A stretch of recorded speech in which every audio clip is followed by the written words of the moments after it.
Right. Good afternoon. My name is Bharat Gopalaswamy. I'm the Senior Fellow at the Observer Research Foundation. On behalf of the organizers, I'm pleased to be moderating this important but very sobering event, just Friends of Afrin Collective and Women Under Turkish Occupation in northern Syria. As the title itself explains, it is a very sad, depressing event, but nonetheless, we have a set of bright speakers with us who will shed some light on this very important event. And also, congratulations on this important initiative, because what you're going to hear, I would assume and presume that is not very pretty, but also they will give us and advise us on what the possible steps and recommendations that one can take to remedy the situation that currently persists. So without further ado, I'm going to invite my first speaker. Her name is Sinam Muhammad, who is a Kurdish woman and has been a leading advocate for women's rights and democracy in Syria. She is the representative of the Syrian Democratic Council to the United States. She is now the co-chief of the U.S. mission of the Syrian Democratic Council in Washington, D.C., and she's also a member of the Presidential Council of the SDC. So Sinam, we look forward to hearing your views. Please keep your comments to 5 to 7 minutes at the maximum. Keep them brief so that we give everybody a chance to voice their questions to you and you'll have adequate time in addressing them. Sinam, the floor is yours. Thank you. Thank you so much, really. I would like to thank the organizers for this panel, which is really very important panel about what's going on in the region, and even the Turkish invasion, after the Turkish invasion to Syria. I would like to even thank all the panelists here, say hi for everyone. Thank you so much. As you know, I mean, in the Syrian actually revolution started in 2011. That time, Turkey started to intervene in the Syrian issue. And I can remember here in 2012, in Sarikani, Ras Al Ain, that time, the Turkey, they sent some groups affiliated with Turkey, supported by Turkey, like Jabhat al-Nusra, and other jihadis, 12, I can remember that time, 12 brigades, they come to Ras Al Ain, and that time our fighters there, they could defeat them and get them out and liberate the city. But as we know, Turkey will not keep silent for that, always trying to get this facilitate for the jihadist groups to come into Syria. And this is what happened in Kobani in 2014, when ISIS attacked Kobani that time. Really, everyone, the media, the journalists, everyone see how Turkey facilitates these groups, jihadist terrorist groups, to come into Kobani and fight the people of Kobani there. But I would like to say here, I'm so proud of the international support that we got actually to defeat ISIS and to defeat these terrorist groups. But what happened after that in 2018 in Afrin, everyone say that in 2018, when Turkey started to attack Afrin, the Afrin, which is actually, I can say it is the safest, one of the safest place in the Middle East for the women to live there. Afrin was an administration. It is a majority Kurdish region. It is an administration which has a democratic administration, which based on the equal genders, the women rights, and the coexistence of all the people who are living in Afrin, as well as the freedom of religions there. As we have in Afrin more than 20 villages of Yazidi people there living in these villages, as well as the Christians also, who built their, have their own church in Afrin. It was not before not found in Afrin, but after the administration of Northeast Syria, it is found there, and that they have the church there, so that we have more than 3,000 people from Afrin who were converted to Christianity, and they were very supportive by the administration. So we have the freedom of religions in all the administration in Africa and on northeast Syria.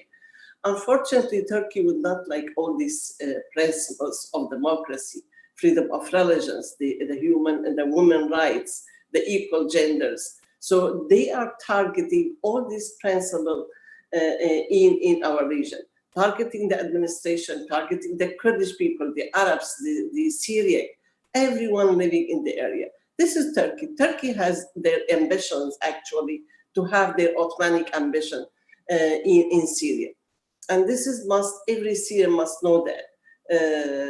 Now, Turkey in Afrin, they attacked Afrin in 2018 and occupied by Turkey and the groups, proxy groups who are working with Afrin. I mean, now still they are operating in Afrin and committed a lot of crimes there for all the people of Afrin and even for the women. I mean, especially for the women. I can even here mention that incidents which happened, I think, about the woman who has been found naked in the detainee center of these groups, Al Hamzat group. Everyone was shocked by this. I think these women have been kidnapped, have been arrested many years, and nobody even just know about them. Suddenly it happened that they have been shown in these detainees of the Al Hamzat. But unfortunately, I can here mention, as I thank all the internationals, for supporting us to defeat ISIS, I would like to say even this government, unfortunately, they turn a blind eye for these atrocities which are being committed by these groups in Afrin, by Turkey and the groups affiliated with Turkey in Afrin. They are committed just ISIS-like crimes which happened in Shangal. It is the same things happening in Afrin now, in Ras Al Ain, in Tel Abyad, and so on. So this is what's happening: kidnapping the women, killing them, torturing, subjecting them to rape and torture, forced marriage. They are forcing them to marry a member of these groups. So now what's going in Afrin? It is a demography changing is going there. Everybody must know that demography changing. They displaced more than 300,000 of Afrin due to this attack, and now they are in the camps, living in the camps of Shahba, whereas their houses being occupied by the others who they brought them, forced them to come from Ghouta and Homs and so on, and they are living now in their houses. One of them, my house now. Some of them, they are living in my house and occupied, and my family is displaced in the other region. So this is injustice. It is unfair, actually. For that, what's going on for the people of Afrin and the women in Afrin, it is the same thing which is going on in the other places which is occupied by Turkey and its mercenaries. These mercenaries, they are not, like they call them the Syrian National Army and Free Syrian Army, whatever it is. They are not the same group. They come in the beginning of 2011 for the freedom of the Syrian people, for the dignity of Syrian people. We are now seeing them. They are really violate all the the human rights. There in these regions, even in Ras Al Ain. And Turkey is always targeting the women there. Even the United Nations, they warned that Turkey is targeting every aspect of lives of the women in Africa. But unfortunately, they didn't say anything. They didn't get any take any step in order to end this violence and these atrocities which is committed by these groups. This is the issue here. Okay, they are saying, but nobody say anything. They are sometimes mentioning about that, but nobody take a practical or a step to end these groups there. Unfortunately, these groups who are being represented by the Syrian interim government, the opposition, they are represented in the negotiation committee in Geneva, representing the Syrian people and to define the future of Syria. This is the groups. So this is what we need here. I will ask here to the international community, the United Nations, to send their investigations committee to go to Afrin, to be access to go to Afrin in order to see what's going on in the region. these women who had been kidnapped, who had been killed, many of them being killed, like Malak and the other one who are killed in Afrin, some of them they arrested, kidnapped, and some of them they asked for getting, asking their family to give ransom in order to free them. Unfortunately, now the people, they are really not having a lot of money, like $10,000 they asked to, in order to release this woman. It is not acceptable, So for that, I'm asking all the international organization, human rights organization, the women rights organization, to go and see what's going on in Africa, investigate about that. The family of these victims, they are not able to say anything because they are subjected to be detained there, So this is a very important issue we have to highlight, why these governments, they turn blind eyes to what's going on in Africa, in Ras Al Ain, in Tel Abyad. All this is occupations under the Turkish occupation there, and these groups who are affiliated with Turkey, the groups who are working, proxy groups, let us say Turkey proxy wars, they are jihadis. They are, some of them they have seen in Africa, they are the former leader of ISIS. They are the former leader of Jabhat al-Nusra. So now, no more freedom for the women in Africa, no more freedom for the religions in Africa or the other occupied even areas, and this is not acceptable, I think, according to the human rights term. This is what we need to know. So I can see here a lot of crimes happening, but it is not only targeting the women there. Of course, they are targeting the women. They are targeting all the people there. Just before 2 days, the two women being killed by Turkish drone, by plane. They targeted a home in Kobani, So wherever Kurdish women are there, or the women who have been seeking for freedom to build a free society, and the women who defeat ISIS and fought for ISIS being targeted now. These women, 2 days before, 4 women have been killed, 2 days before, in 23rd, being killed in Kobani. Unfortunately, this is what happened. They are martyrs now by Turkey. And the same is going on in Africa also, the same by these proxy forces who are killing the women, kidnapping them, and killing even the families there. Just before a few days, a family of a father, 2 of his son and his daughter has been kidnapped and arrested. Nobody knows where are they. Even the woman who has been found in the detainee center of the Al-Hamzat during this conflict, what happened? That time they say, okay, we said that, where are they? They are not free now. They are in the prisons. We don't know where are they. Some of them, they say they are still in Afrin under the Al-Hamzat prison. Some of them, they say maybe they left to, they brought them to another area in Azaz. We don't know the reality. So for that, we need to know, where are our women? As our women from our community are there, I will always ask about that, to bring the justice to these women, to bring these, groups who committed these crimes, they have to bring to the court. They have to bring to the court for the justice. This is what we need. Otherwise, if you are leaving everybody just saying that, so it is just a mess. Thank you so much. I will just stop here. If there is any question, I will be ready to answer. I really commend your passion. I really commend the cause that you are. It's a noble cause, and I do not want to stop you, but I do understand we have to be giving other time to the other panelists. But I will invite you back again to share, because I know you have a lot to say and a lot of important things to say.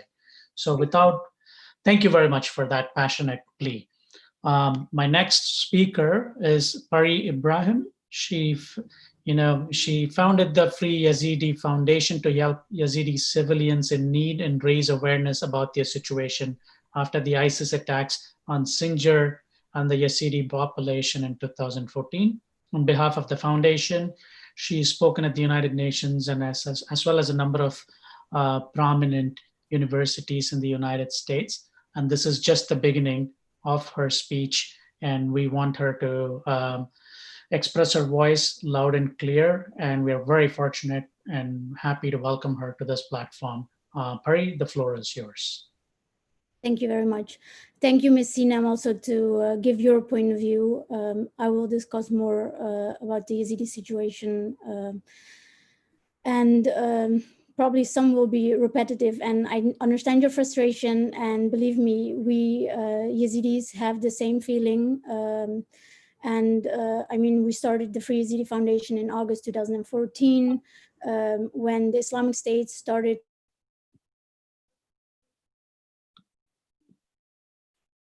a genocidal campaign against. We have done a lot of human rights support, a lot of humanitarian efforts for the Yazidi community, especially Yazidi women and girls. And again, I will reiterate what Ms. Sinem said, like this is an important topic. And sometimes I think like how much of this is an importance for the international community. We're talking about serious humanitarian problems, a humanitarian problem that is really growing rather than being reduced over the last years. If I only talk about the Yazidi populations, almost 6 years have passed, and we see that still danger lures, and the Yazidi community continues to face these threats and on our existence, on our welfare. And then we see the Turkish military actions in Sinjar. We see the Turkish-backed militias in Afrin and northeast Syria that endanger ethnic and religious minority groups. There have, I mean, these are not just isolated incidents, right? These are systematic persecutions against ethnic religious minorities, forced displacement for many, many years. For my community, that means a lot of years of homelessness, no actual opportunities. And for far too long, the international community has watched how extremist groups and their state supporters really are doing this to these ethnic religious minorities, and without saying a word. But we also see that like these are what's happening in northeast Syria, what happens in Afrin, what happens in Sinjar, countless of human rights violations against the Yazidis as well. And for us, a deliberate attempt to decimate the Yazidi population and strip us from our land. So we see the bombing campaigns, the widespread murder, the rape, if we talk about Yazidi women, the sexual enslavement, the use of women as sexual enslavement as a weapon of war against these innocent Yazidi women. And although many think that like, yeah, okay, ISIS was militarily defeated, we have a great danger that the attacks that are happening currently in the last couple of weeks in Sinjar, that there might be a resurgence of the Islamic State. We saw it in Afrin as well. The Yazidis were also attacked there by Turkish forces and their allied militants. So the resurgence of ISIS remains very strong. In the beginning of 2018, under the veil of Operation Olive Branch, the Turkish-led forces began targeting communities in northeast Syria because of their ethnicity, their religious identity, and women in particular. And I'll reiterate what Sinem just said. They have been the subject of these attacks and have often been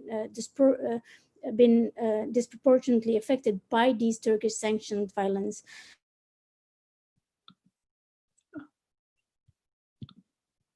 And by the SDF in but together with backed by the United States, but the Turkish incursion, however,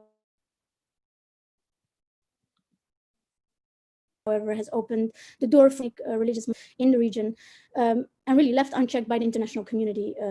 Turkish-backed militias have committed daily human rights violations, including destroying religious sites, the kidnapping of Yazidi women. I reiterated again, the violence against women has been very much visible, and there's been the international community has really closed its eyes for that. We've seen it with the Islamic State in August 2014. We see it again. Then if I will now talk a little bit about the return of the Yazidi community. What is this prospect of internally displaced Yazidis returning back to their homelands? I mean, these airstrikes done by Turkey in Sinjar, the homeland of the Yazidis, definitely Yazidis in the camps are now figuring out what to do. We understand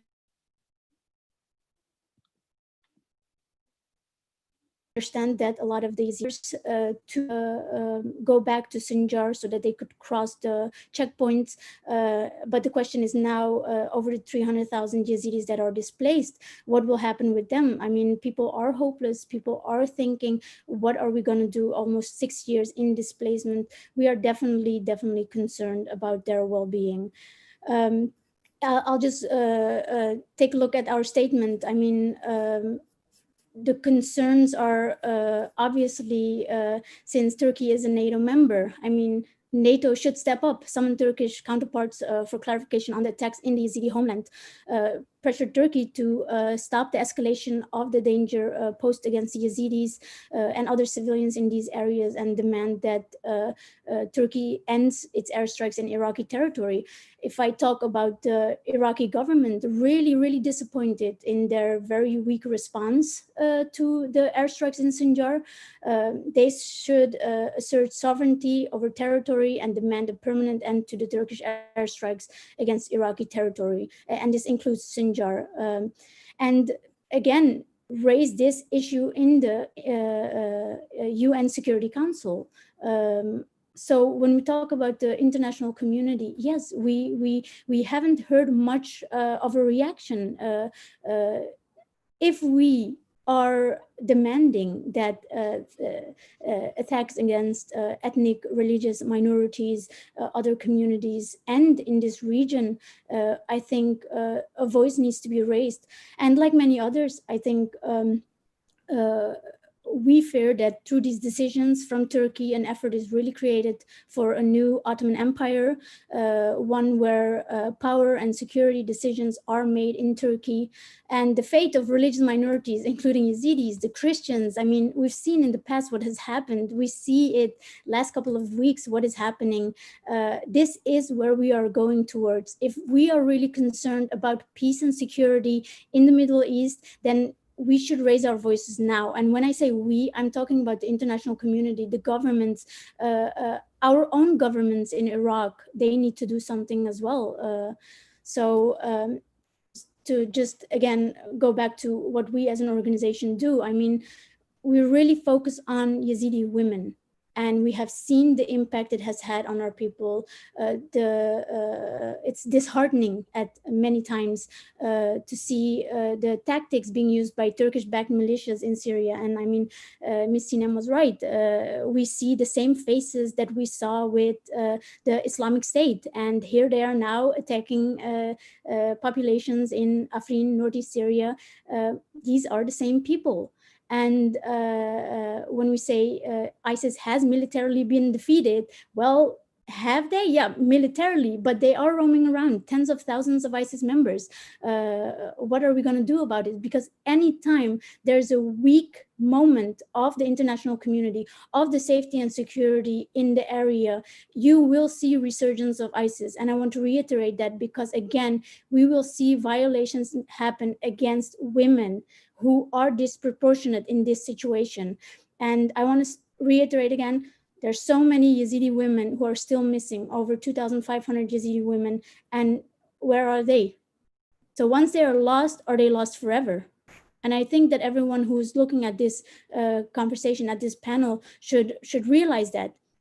So that's what I have to say. Thank you. Again, I'm deeply grateful for your passion, and I think those are very strong questions and strong words. We thank you. These are not difficult. These are very difficult thoughts and your own experiences to share, and we appreciate that you're bringing them forward for us and raising these questions. Next, I'm going to invite Dawood Saleh. He's joining us from Utah. He's the author of Walking Alone and a Yazidi Genocide Survivor. He's currently serving as an ambassador for Global Peace Chain. He's worked closely with the Yazidi genocide survivors, documenting stories of women and children who went through rape and torturing under ISIS. Dawood, the floor is yours for you to share your thoughts and experiences. All yours. Thank you so much, Bharat, and thank you for Perry and Sinan for sharing their ideas about this subject, and thank you for organizing this event, which is like really important, and it's giving highlights on something like a humanitarian crisis that's happening in the North Syria and along the way to Sinjar right now. First of all, I want to condemn, and as we always do, and there is no really action from this world, that we condemn in the Turkish airstrikes in Sinjar area, and also the religious cleansing that Turkey is doing in the North Syria. As a genocide survivor, and also as someone who worked closely with the genocide victims, I want to show my experience going through this genocide and how hard the situation was. As you all know, that the genocide happened in 2014 while the ISIS committed the worst crime in Sinjar. We Yazidi, we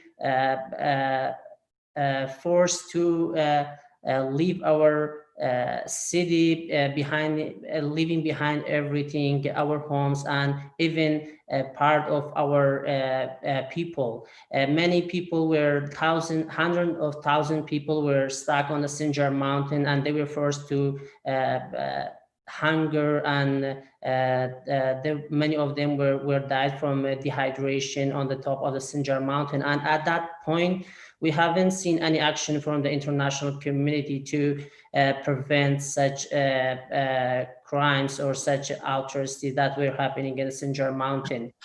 Along with my family, we were forced to live in the IDP camps for 2 years, and I have seen, and I have noticed, and I have witnessed the situation there, and how hard was the situation for the survivors, for all the victims, for the people who became who were kidnapped by ISIS, and after that they were released, or they were actually bought by their families. Their families, they would have to pay like $100,000s to pay for their women and children. And I personally documented more than like 100 of these stories, and which I'm like planning to include in a book. And what I wanted to share is that like we as a Yazidi, we grew up learning about all the genocide, all the atrocities that the Ottoman Empire committed against the Yazidi religion. My father used to tell me all these stories about the Ottoman Empire committing all these crimes. And even the word genocide, which is like it's called farman, is a Turkish word that means a decision. A decision would come from the Ottoman Empire to commit a genocide against the Yazidis. And in 1500, many genocides were committed by the Ottoman Empire against the Yazidis. And the Yazidis used to live in like a big population in Turkey, Syria, and Iraq, and they were all deprived from their lands, and they were all forced to convert to Islam by the Turkish Empire. And today we feel like really scared of what's going on after all these airstrikes, after like even the decision was made to even go on ground, like the Turkish military to go on ground, and their plan is to control Sinjar. And if that happens, victims of genocides are going to face another genocide. While we were waiting from the international community after 6 years of living in this place to help us to return back to our areas, to rebuild our cities, to make us secure to return back to our homes, actually we feel again that we are in danger of facing another genocide. What's really happening is that Yazidis are feeling totally alone and isolated in those IDPs camps for 6 years, and including my own family who lives in IDP camps in Iraq, in Kurdistan of Iraq. And after like 6 years of disappointment, of losing hope, they decided to go back to Sinjar, even though that 80% of the city, I work for the mayor and I have all the documents. 80% of the city is totally destroyed and their homes are not good for living, but still they want to go back, and because they cannot take it anymore in the IDP camps for more than 6 years. Now what we are seeing is that Turkey is preventing that. Turkey is making it hard for the Yazidis to go back and to start again life on their own without any help from international community, from the Iraqi government. And as the Perry said, our government, the Iraqi government, we feel so disappointed about the Iraqi government to giving the green light to the Turkey to bomb Sinjar, which is a part of Iraq, and where the most innocent people and civilians are now living. Like we have a small camp on the top of the mountain of the Yazidis who return back, who don't have any place to go. And Turkey just bombed like few days ago, right close to that camp. And this airstrike has been going on for like almost a year or more, and it's never happening. It's growing, and finally the military on the ground decision has been made. Yazidis are really in big danger. And I just recently received a report from Afrin about all these Yazidis, women, children who have been kidnapped, and some of them, they are just missing like forever. Some of them, they'll have to pay thousands of dollars to get back to their homes. And this has been happening by the Turkey and by the militias, the Islamic groups that are committing so many crimes in that area. And the Yazidis in Afrin, they're actually most of them, they are also escaping. They are escaping to Kurdistan region of Iraq, and we had more than 25,000 of Yazidis there. Now we have barely, we have like 1,000 people are there, and they are facing danger. All the Yazidis' historical places and religious temples are being destroyed by the malicious groups. What's happening is really unacceptable, and without the interfere from the international community, we are so scared that the Yazidi community is going to be vanished. It's going to be extinct from the North Syria and eventually from Iraq. Thank you, Dawood. I want to thank once again all the panelists for your great introductory remarks. I have few specific questions directed to some of you and some of those general questions directed to all of you. But before that, I have a general question to all of you, which I will begin. Everywhere, I think along all, if I listen to all three of you correctly, there is a general outcry to have the international community intervene in this situation. Having said that, I think what the international community currently is also going through is also, we are in the midst of a very big pandemic happening once in a lifetime by many experts' accounts. We're in the midst of a major economic upheaval, distributed or unequally in various parts of the globe. We have a challenge to the world order, the first time after 25 years in many ways. We have an abdication of US leadership or responsibility If some may agree with me, some may not agree with me, but essentially there is an abdication of US leadership and there is an America first going on here. And then finally, we also have a regional turmoil itself in the Middle East going on today. So how have all these factors complicated your own efforts to address these situations? What kind of effects have these factors influenced the struggle for the population that you represent? And how do you think what are the venues or the options that you're working through at the moment? I understand that you have no other choice than to carry on your fight and you want to make somebody listen. But I want to understand from you, has this complicated and challenged your situation, and in what ways? And in what ways can all those people listening out here help you to overcome these additional handicaps that, in my view, you will be facing and you are already facing? So I'll start again with Sinem, and then I'll go in the same order that we've carried out so far. Yes, it's really very important and complicated, actually, issue now. As you know, I'm talking about Syria now.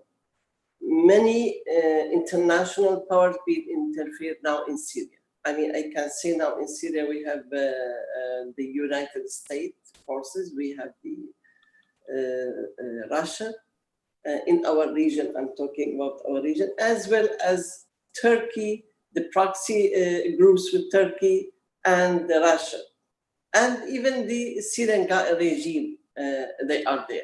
So within all this picture, which is many forces and powers are there in the same area, sometimes being the contradiction between them, sometimes will be some agreement to avoid each other, to having this, facing each other. So this is very complicated. I can say here, everyone is doing for its own interest, and this is very obvious for us. So what we have here, the people in the region, the people in north of Syria, either Kurdish people, Arabs, Syriac, Christians, Yazidis, and all the people who are living there together, they have to empower these allies together in order to be a powerful power there, in order to get very, very powerful role in the international community to ask to protect and defeat these terrorists. As it happened in the global coalition, I said even in the beginning, I'd like to thank the global coalition led by United States, either for the support they give for us, for our forces, in order to defeat the ISIS and these terrorist groups. Actually, we defeated the ISIS there not only for protecting ourselves. This must be very obvious. Of course, they are on our land. They come to our land. We didn't ask anybody to come, they were not there.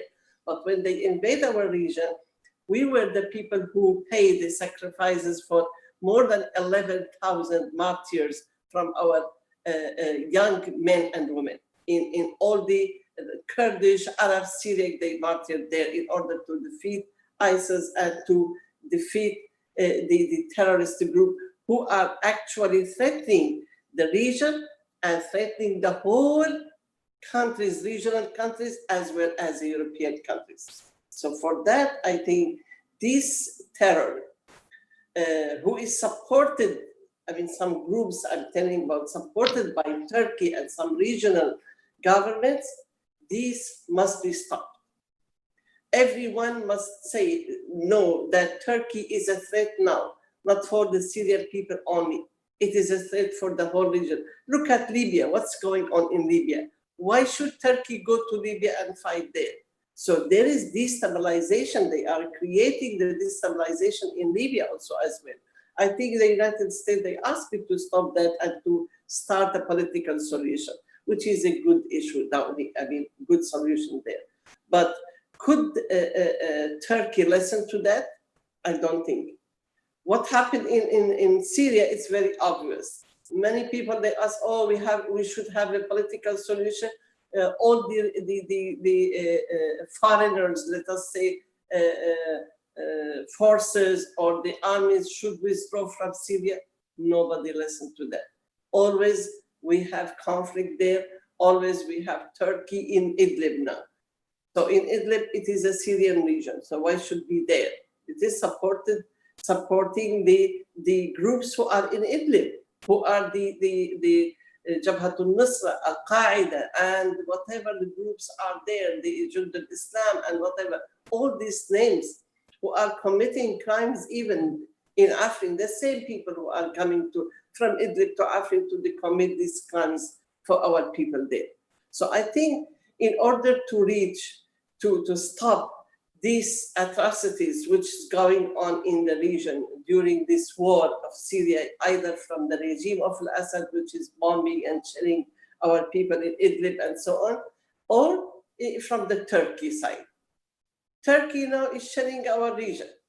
It is stabilized region in Kobani, safety, stabilized after defeating ISIS.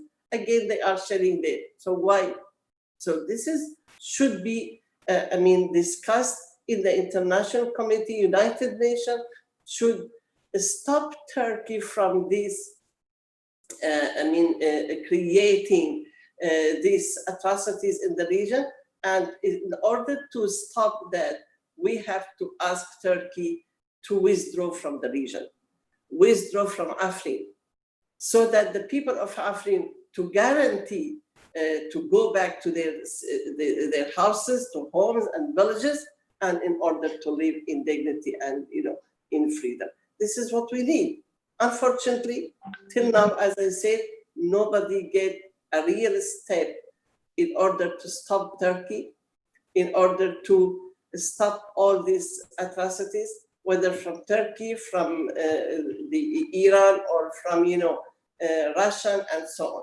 So this it is the responsibility of the international community. It is their responsibility.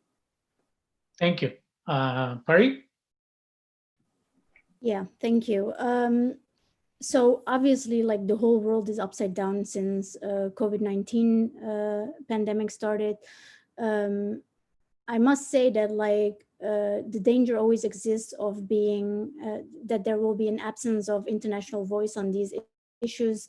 In many cases, we see that. I must say that we're really, really happy with the United States Commission on International Religious Freedom, because they put out a very strong statement. And in times like these, you need these statements. I know it is for our people very, very difficult to live in displacement, and especially since COVID-19 has happened, our people and the suicide rate in general have risen, and this is something very worrying. And when you see, like, attacks happen by Turkish-backed militias, or by Turkey, the airstrikes in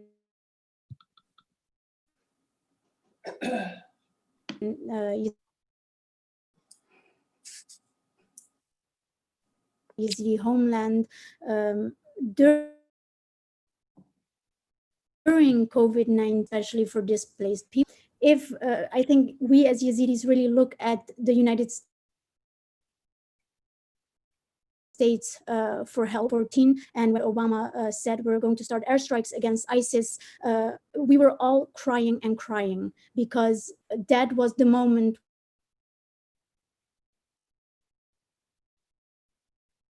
when we knew that we will finally rescued out of the hands of the Islamic State.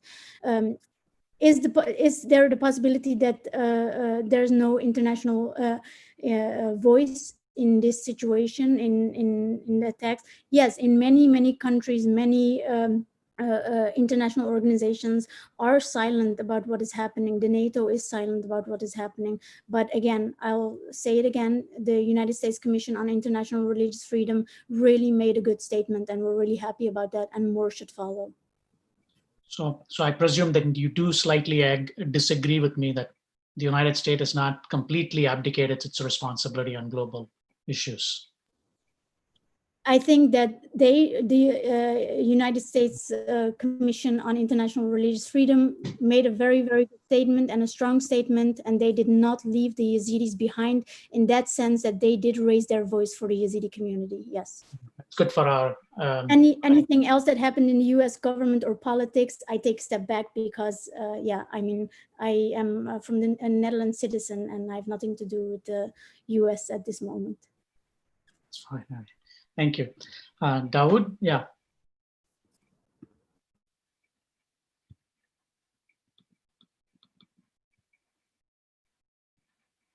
Dawood? Your mic is muted. Oh, sorry. Yeah. Can you hear me now? Yeah. Okay. As it been said that today it's like something. I mean, the situation is crazy in every part of the world, and about the pandemic and all other issues, and the rule of the U.S. in Iraq is and in Middle East is like the U.S. trying to step back as like the President Trump is wanting to do that. With all this going on, Turkey is taking the advantage instead of like helping the people of the area. He's trying to take the advantage and to make the area unstabilized instead of helping the people of the area. And Turkey is finding this as the best time to do their plans, to do their ideas of controlling or becoming the ruler of the region. And for us as a like small communities and religious minorities, Turkey is not looking at us as a part of the area. It's just like trying to control the area and replace the area by whatever they want, and controlling our history and plans. What we see from the international community today is not only keeping silent, but it's also watching the Turkey committing all these atrocities and leaving it as it is. And as a Turkey is a part of NATO, so NATO is all aware about what is going on, and instead of stopping Turkey from committing those atrocities, is just leaving Erdogan to do all his plans in the area. As for us, for the Yazidis in the especially in Sinjar, we have nothing to do with, about all this, and I can say that Erdogan's plans is not going to work in the area because it cannot change the countries, and airstriking like the areas like Sinjar is worthless, and his excuses of bombing those areas is like there are group of like affiliated groups from like PKK and whatever. It's also a nonsense excuse like to bomb the areas like Sinjar. Sinjar is like today is in a big danger, and there are like different groups, and once the Iraqi government control the area, all these groups will for sure will go back to their own places. And today Sinjar is not safe, and there are different groups who are ruling the area. So Turkey is using this as this pandemic, this everything happening for their advantage, and the religious minorities, including my community, are paying the price of that. Great. So I'm going to pose a question to all of you in the order that they were received. The first question is actually for Sinem from Vladimir Van Wilgenberg, but I also think I can extend this question to all of you broadly to comment on it. And please keep your comments short because there are a number of questions and I'd like to entertain all of them. The question is essentially, did Sinem talk about kidnapped Afrin women with US officials and diplomats, and what have they responded to you? And again, all of you can comment on it because I believe you must have all had your own share of engagements, either with US or other countries, if you're a Dutch citizen, to the diplomats and officials or authorized officials of various countries or international organizations. So I'll start with Sinem again.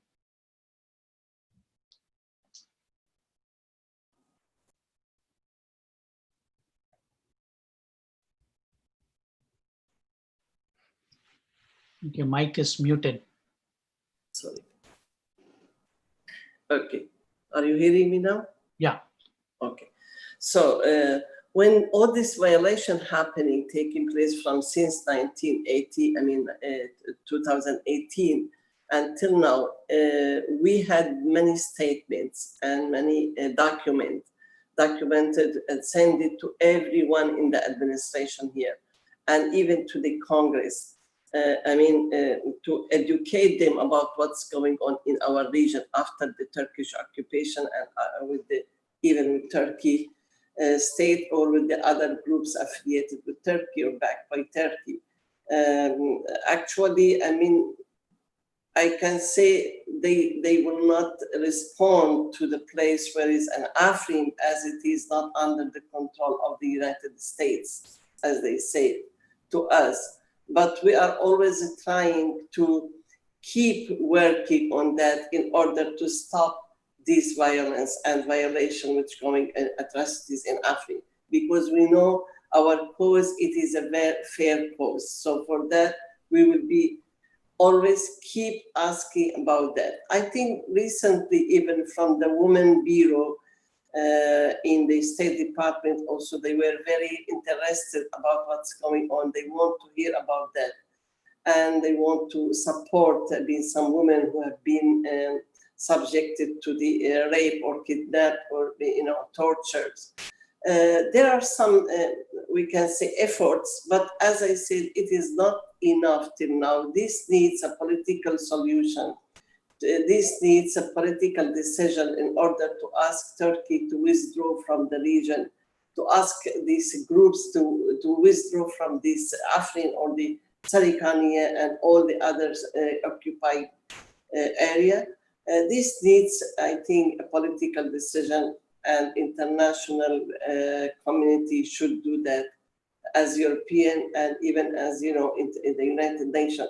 As Turkey is a NATO member, and it is also a candidate to be a membership of the European Union. So this is a responsibility of the European countries, for all the foreign countries, the Western countries, whether United Nations should have this decision in order to stop these atrocities. And actually, we need to stop the bloodshed in all over Syria. So it will be all the issue, the whole issue, it is about Syria, in order to have a political solution for Syria to end this bloodshed, and Afrin will come also through this political solution. I think this is what we need now. Soon. In this context, I also have another question. So before I go back to the other panelists, I'm going to bundle this question with the same question. This question is from Archana from the Alliance of Persecuted Peoples Worldwide. And she asked, which international organizations specifically have you guys reached out for help? What has been your response so far? I'll start with Sinem again, and I'll jump on to you guys for the same two questions. So they ask about the organization we reached for this atrocities and all. Yeah, international organizations, have you made efforts to reach out? Actually, we are working here as a diplomat, representative of the SDC, Syria Democratic Council here. And we reached to the administration here, all the US administration, the Congress member, all these senates, everyone we reach it, as well as the United Nations also. So the Human Rights Organization, Human Rights Watch Organization, Amnesty, all this we reach them. Everyone asked for documenting something, but we are still nothing, we heard a lot of voices, but we didn't hear any solution till now. So we need to have, as I said, we need to have an act to end these atrocities in the region. We are, keeping asking for that. Actually, we will not keep silent. If they are silent, we will not keep silent. And we understand the political issue also, what's going on in the region. We understand as Turkey is a NATO member, and think this is the responsibility of the NATO countries also. They have to urge Turkey to withdraw from this region in order to have the stability and freedom for all the Syrian people. Thank you. Pari? Yeah. Please. Yeah.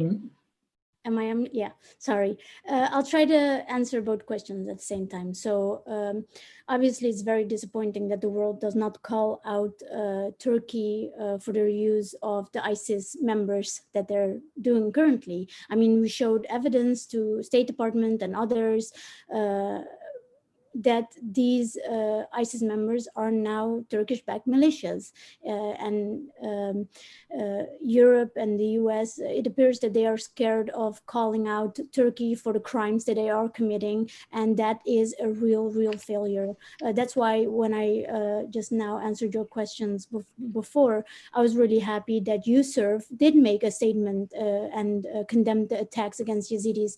But obviously it should not only stay with statements. There should be real action so that we will see action on the ground.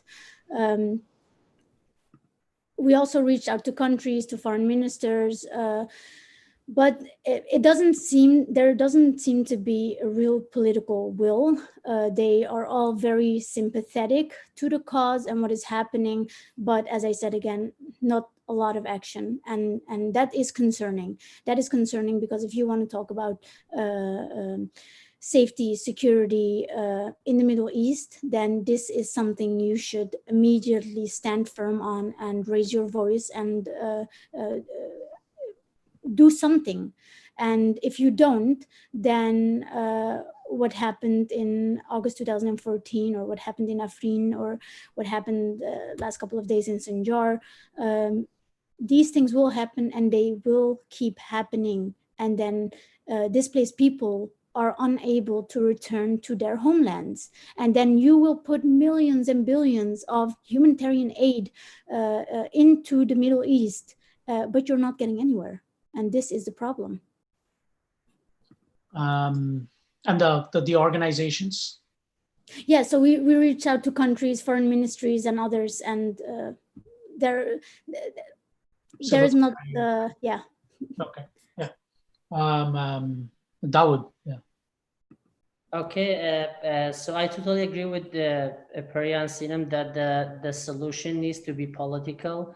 And at the same time, I want to also share like my points about like the international community and from the other organization that have been trying to help the Yazidis. And there are different organizations starting from UN and human rights and other. They're having like some efforts to help the Yazidis, but those efforts I feel like there's really poor efforts because like one of the big things is like the Yazidis like mass graves, like that's one of the examples. Like Yazidis have over like 70 mass graves, like remains of thousands of Yazidis are on the ground, and still that has not been like really documented. I know there is some efforts from the UN, but that's not been like internationally documented yet. And some other efforts, like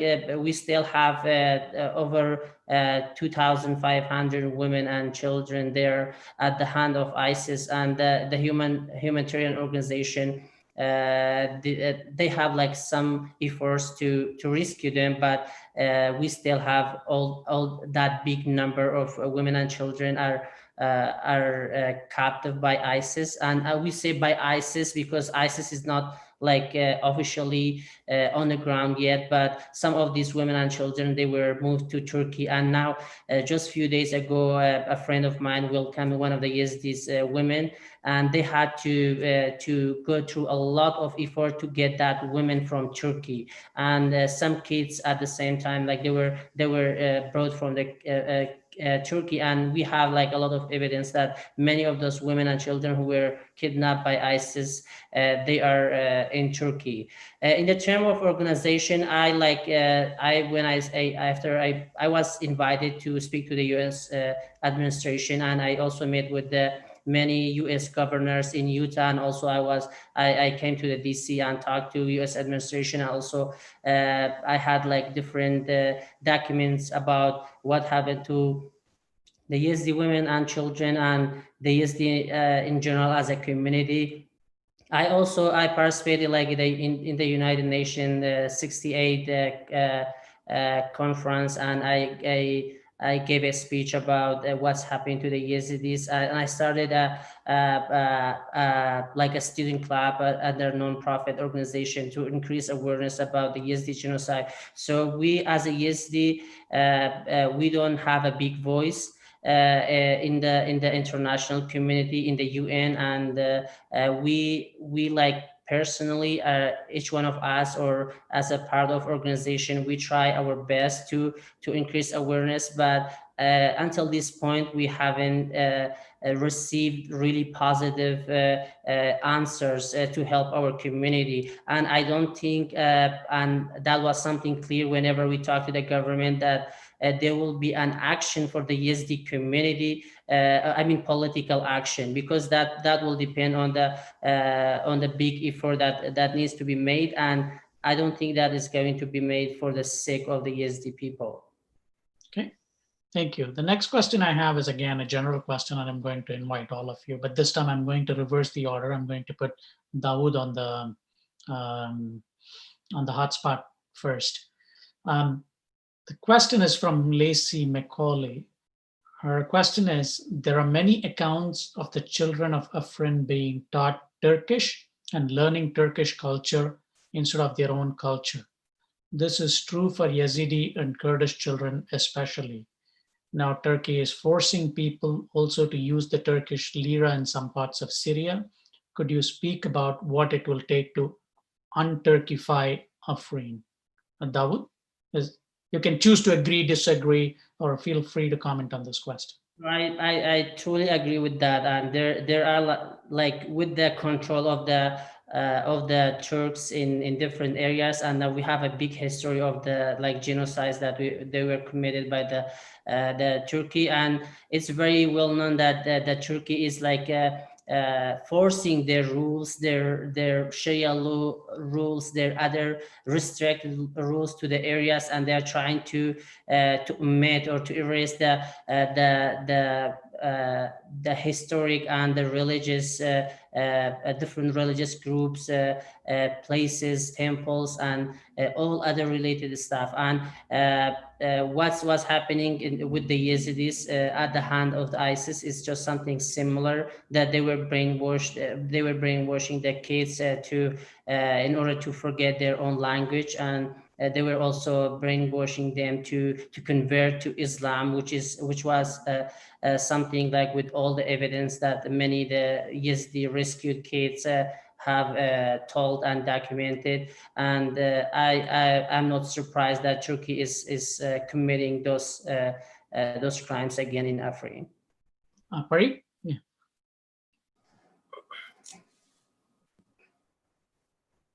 Again, your mic is mute.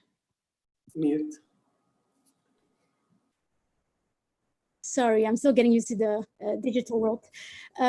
So what I was saying is like, we've heard for many, many years that Turkey in that way was oppressing the Kurdish people.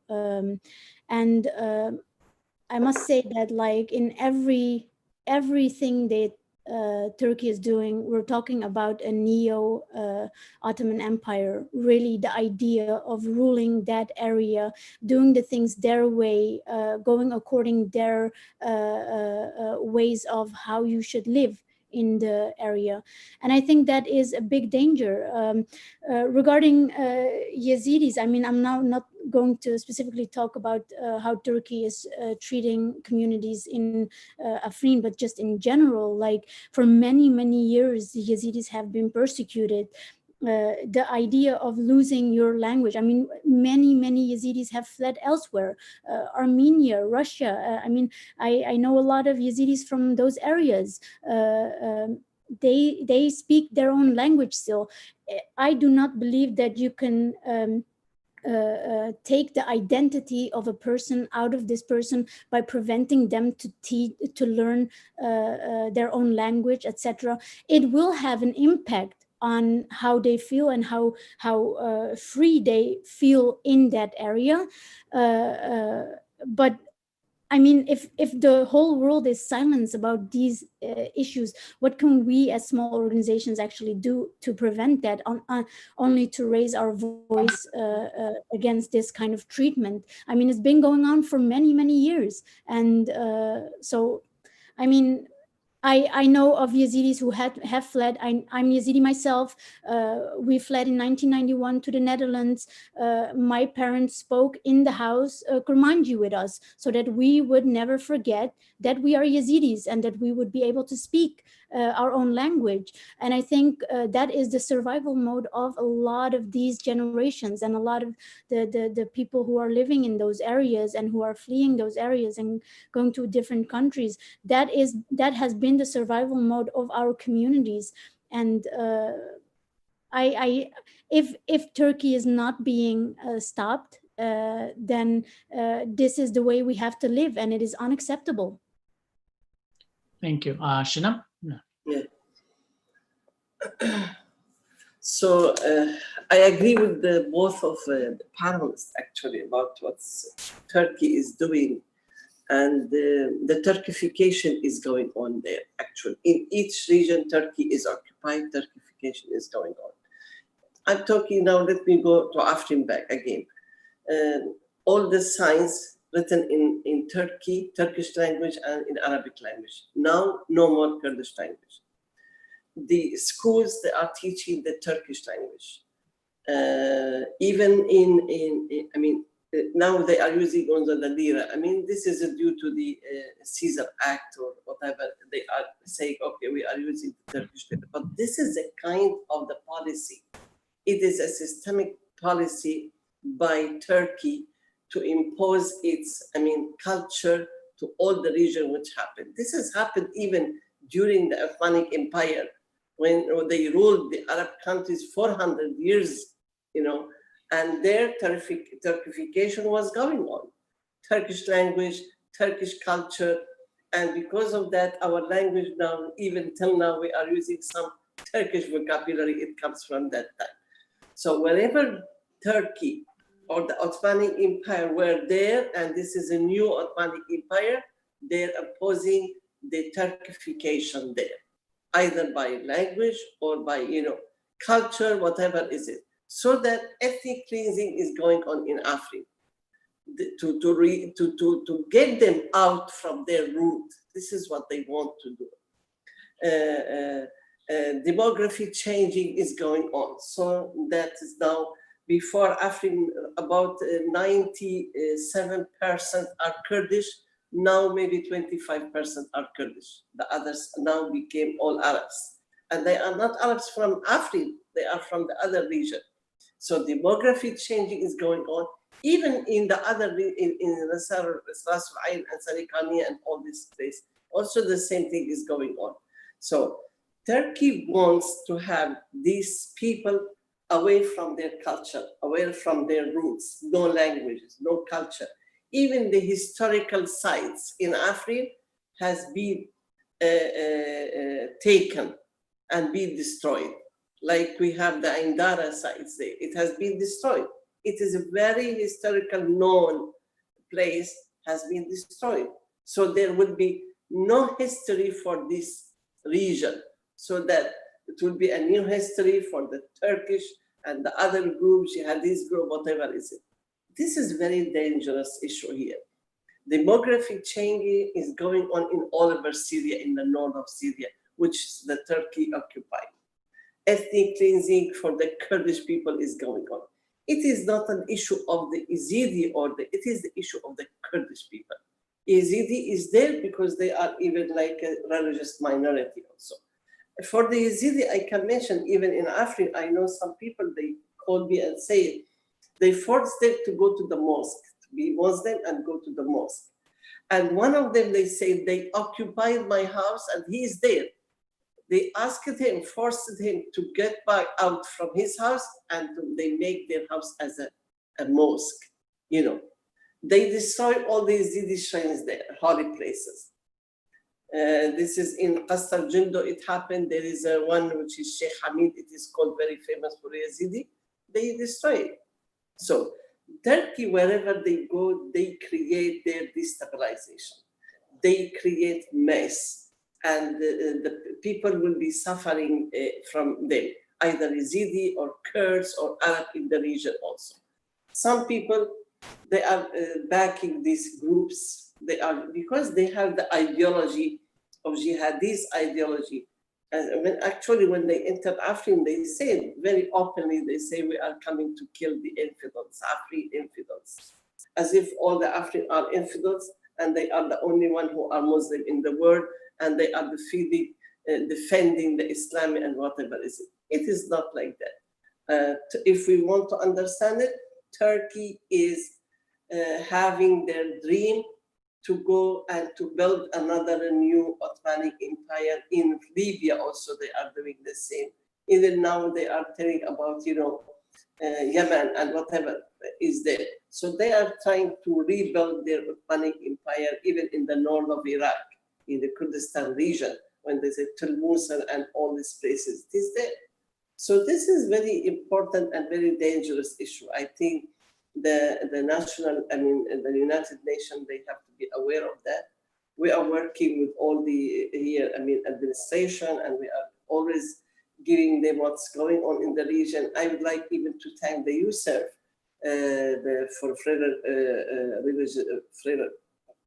freedom of religions. Really, they make a very good statement, and they condemn even that recently the Turkish attack to the Sinjar, which they are killing again the Sinjar, the Yazidi people who are in Sinjar. They are not even still recovered from the ISIS, and again now the attack is going on. So it is a very difficult, very systematic policy Turkey is doing in the region. So I have two questions more. We have 14 minutes. And then I'll also give you, if time permits, I'll also give you a quick minute to each of you to have some closing words. And this time I'd invite Pari first, Dawood next, and Sinam to close with this round of question.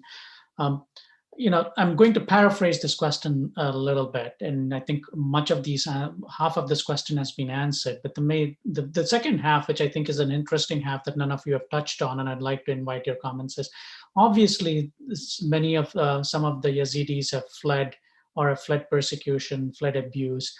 How much are you aware in terms of their post-traumatic stress disorder symptoms? What efforts are civil society organizations taking them to address these kinds of trauma issues that they have immersing in their new community? I wanted to bring Pari first because you said you are a Yazidi family that fled these persecutions at some levels. So you are familiar with communities across the world, and are you familiar with efforts that are being taken with the social reintegration into a new society? I'd like all of you to shed some light on this aspect, which I think is untouched. And perhaps, if the international community cannot devote their efforts there, they can at least work on some of the reintegration efforts, and which would be, in my view, a relatively easier way to argue for resources in this. Thank you. I think it is always very difficult for a person to leave his or her homeland. Of course, I noticed that with my own family. My parents were missing being among Yazidis, missing being home. even though like it was always war and torment, the Iraq has never actually been safe for people if you look at the last years. And so one way I can understand that it was very difficult for them to adjust to a new life, but they knew it was better to live in a different country. If I look at, so our organization gives psychological treatment to Yazidis, to Yazidi survivors. I mean, they're all survivors. We're not only talking about the Yazidi women and the girls that escaped out of ISIS captivity. We're talking about hundreds and thousands of Yazidis who have trauma because they are genocide survivors, and we should not forget that. So our way to help them is to have expert psychologists come to our centers and give trauma treatment. The suicide rates among our people are high, and a lot of people have suicidal thoughts, and this is very concerning. We are discussing these things with different governments because they are interested in helping Yazidi survivors. And I always say, since I've seen it with survivors of the Holocaust, untreated trauma will have a severe impact on the children, the younger generation after that. So if we do not treat the trauma of the Yazidi community, then we are unable to help the community move forward. So that is something you have to heal the person from inside before you can help and start saying like, let's rebuild the whole area. But I think we're very, very far away. Of course, a mental state of a person, helping a person who lives for 6 years in, almost 6 years in internally displaced people camps. I mean, it is almost, not done, because the pain and the suffering of these people in their hearts, in their minds, people are missing relatives, the kidnapped Yazidi women and girls that are still not found. Anytime when, and these are words from the ground, anytime when a Yazidi survivor escapes out of captivity, families rush to get more information, and their hope becomes high again. Like they think it's maybe their daughter or their sister or their aunt or a mother.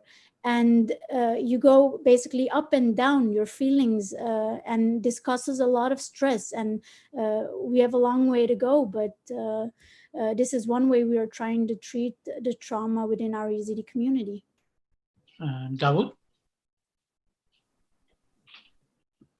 Thank you, Perry, for sharing that.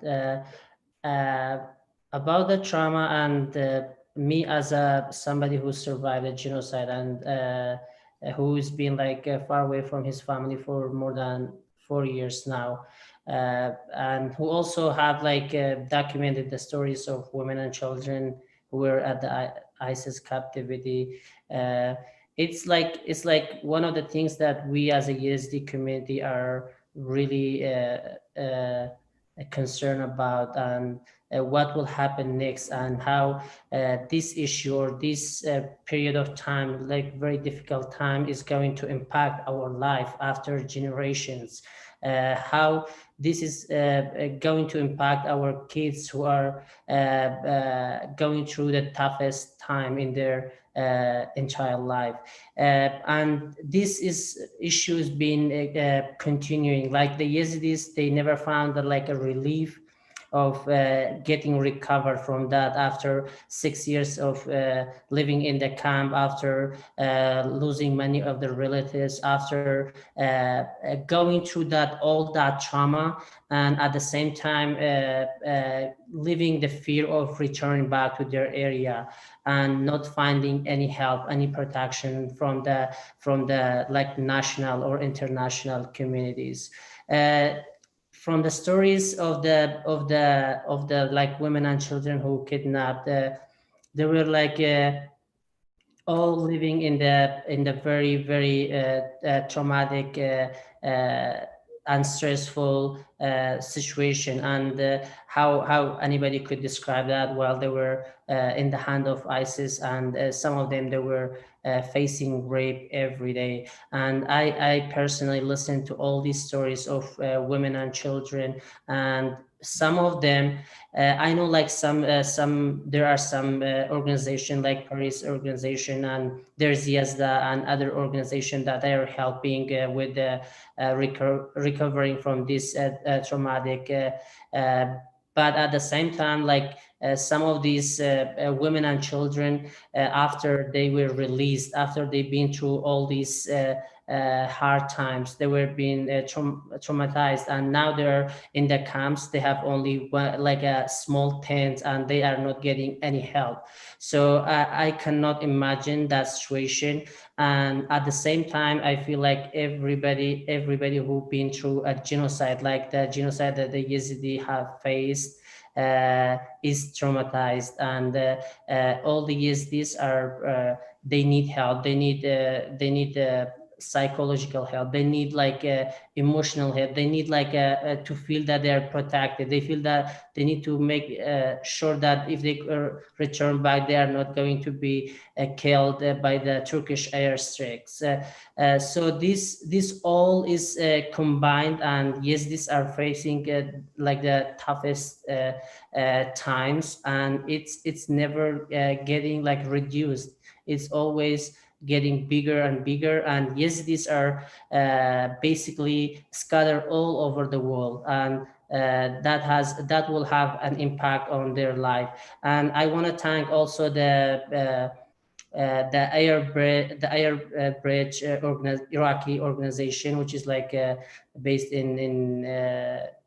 in Germany, that helped like over 1,000 of women and children who rescued from ISIS captivity to get resettlement in the Germany, and also they were helped by the recovering from the trauma that they have been through.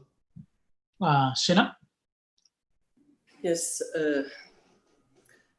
I mean, I know this is a big issue for the women who has been kidnapped by this ISIS. And some of them, they were very young women, actually teenager, like 14 years old and so on. I can see when our brave women in Syria, in northeast Syria, they fought to liberate a lot of, or many of the Yazidi women from the captive of the ISIS. And when they come from there, they were in the beginning, they were about 14 years. After 4 or 5 years, they are women and having children. So this is very, very, difficult issue. When you are a small children, as a woman, a small children, 14 years old, and being kidnapped and being, forced marriage to one of the ISIS member and having children, this is a big issue actually. So of course it needs, very big organizations to have this trauma, to heal this wound that the women have suffered through these 4 or 5 years of captive there during ISIS time. I don't think, one organization or, some separate organization will be, solving this problem. It needs a collective work from many international organizations and the states to work on it in order to help the Yazidi women from this, the trauma. It's really very difficult things. I have seen one of them when I went to Syria that time. It was so difficult. Even sometimes it is difficult for the family of these women, their family. Some of them, they were feeling very, shame or shy, to have their daughter with children. And this is another issue also, You can't keep the children away from a mother as a humanitarian issue, in humanity. And even you can't keep such children who are the ISIS, children. So there is a contradiction. It needs to have a psychological treatment for that, to accept,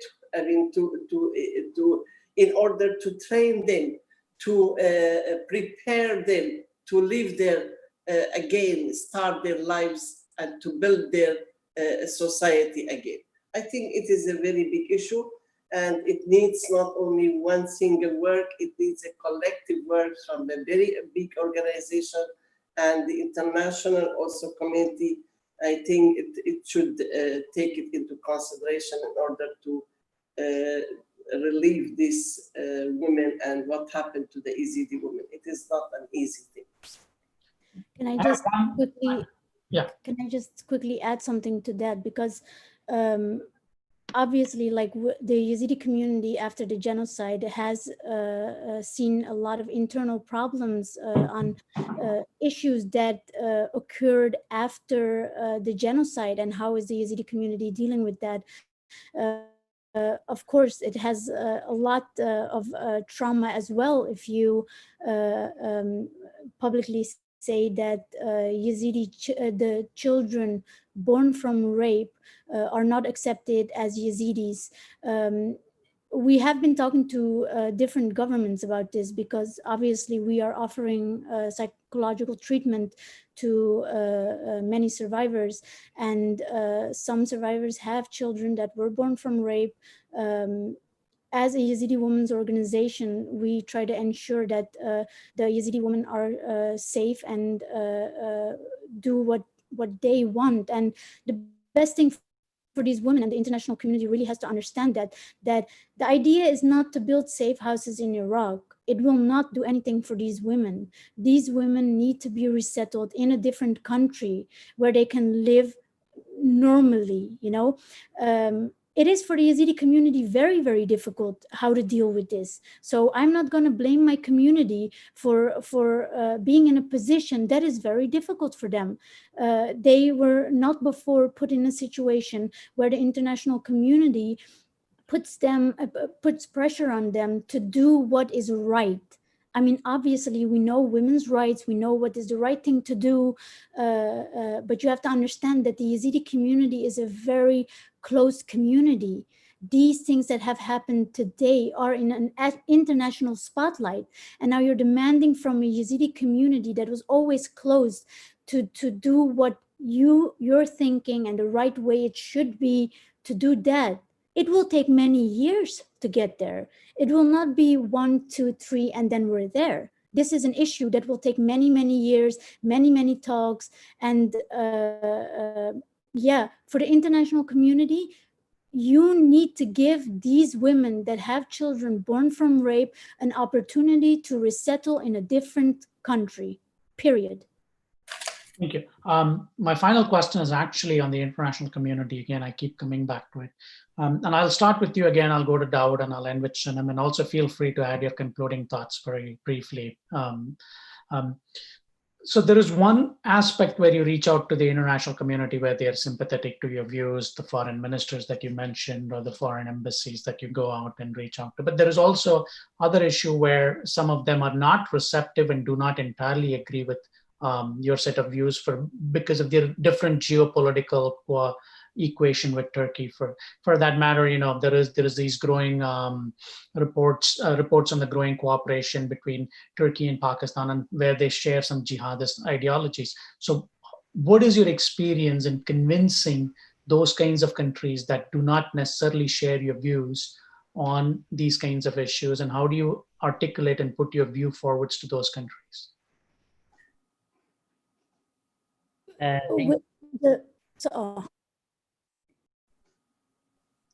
Sorry, Pari first, Dawood next, and then Shinam. So do you specifically mean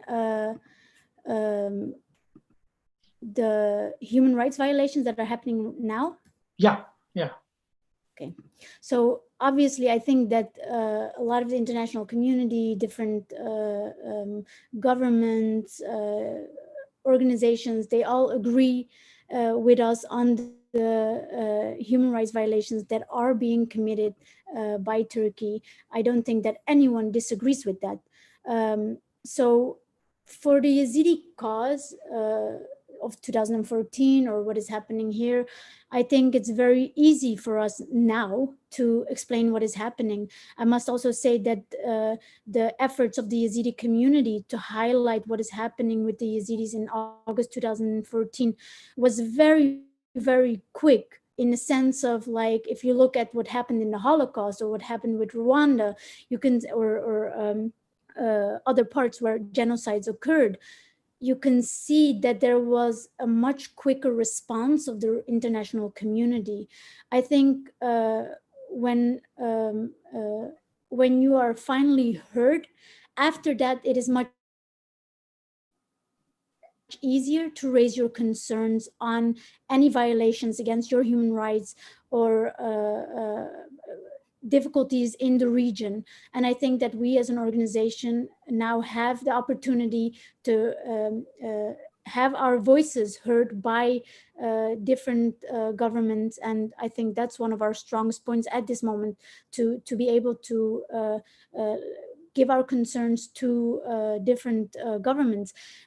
In the region itself, I think we have a much bigger problem. It is all political. And if you hardly have a voice in politics, then it is very, very difficult to give your view on certain things. And I think the Yazidis are suffering from that. Great. Dawood? Okay, thank you.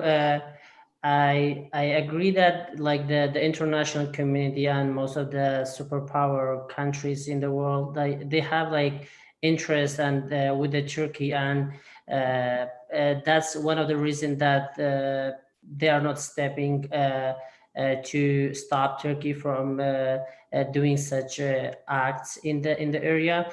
But at the same time, we believe and we think that international community has the responsibility of stopping such a thing happening in the area, and especially to minorities such as Yazidis and even the Kurds, Syrians in the area who doesn't have, as Perry mentioned, doesn't have the strong political and as they are part of the countries who are like what we call it, like the countries like Iraq and Syria, they are not stabilized. They don't have like a stabilized government, and they don't have a political statement in the area. So Iraq cannot simply tell Turkey to not bomb Sinjar, and without the international community, Turkey will continue to commit all these humanitarian crisis in the area, and Yazidis and other minorities there, they are going to suffer from such an act. So my last statement, I want to say that to Turkey and to all the international community that is supporting Turkey, stop humiliating the Yazidi people, stop humiliating the religious minorities, stop the Turkish airstrikes to kill the innocent people, including my people. Today, it's the international community's responsibility to stop this thing, and the history is going to remember what is going on now, as we always remember what has happened to the Jewish people. Sinem? I think the issue of a human rights issue is really very big issue, but unfortunately it is related to a political issue also. So wherever there is a political solution, a political agreement, the human rights violation, everything will be solved also. So this is another issue. I mean, otherwise, if we say, okay, what's going on in Afrin, what Turkey is doing in Afrin, in Ras Al Ain, in Sarikania and Tel Abyad recipe, that is not acceptable. Kidnapping, killing, torturing, asking for ransom, occupying the people houses, destroying all the historical sites, the holy sites. All this happening, it is a violation, for a human rights violation. But why should nobody talk about it? No, why everyone is, turning a blind eyes about that? So this relating to some political issue. I think the human rights should not be taken in the same balance like the political. It is a very top balance should be. The human rights should be the top priority for everyone, because we are all here fighting to have our rights as a human being, freedom, dignity. You know, this is what we need. So this is what we are fighting for, actually. In Syria, our people have been sacrificed themselves in order to get this dignity and freedom and the human rights, to live as a human being. This is what we need. But unfortunately, till now, whatever is going on in our region by Turkey, submitted by Turkey, or the groups who are backed by Turkey, it doesn't have any sense of related to the human rights, nothing. It is a violation for the human rights there is in Syria going on. So even sometimes you can hear some voices from the region which are occupied by Turkey, like Azaz, like Al-Bab, like Jarablus, whatever. Some other people who are Arabs there, they are not happy what is Turkey doing there, what is the other groups doing there. So we have to know that. I think this is the responsibility, again, I will say, the responsibility of the United Nations. They should have like a session about this, what's going on in Africa, what is Turkey is doing in Africa, in the other occupied region. They have to take it into consideration. Otherwise, I mean, Turkey will be going more and more in violating, not in Africa, even in Libya now. They are doing the same. They are, robbing and stealing and destroying all. They are doing the same, these groups who are mercenaries working with Turkey. So this is very important, I mean, to raise this awareness of all the people, the human rights organization. This is also their responsibility. They have to raise their voice, even to the political parties, to political administration. They have to raise their voice and they have to make the awareness of this human rights violation which is going on by Turkey. It is the ideology of Turkey, you know, the ideology. It is the sense of ideology.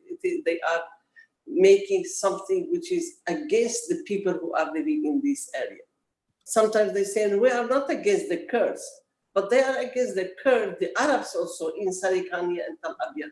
They are against the Christians in Sarikania, who have been many Armenian people who fled from or survived from the genocide in 1915. Still now they are again fled from the Ras Al Ain and Sarikania and even from Africa to come to other regions to be survived there, to live. So it is really, and I can even join my voice with Dawood and Perry.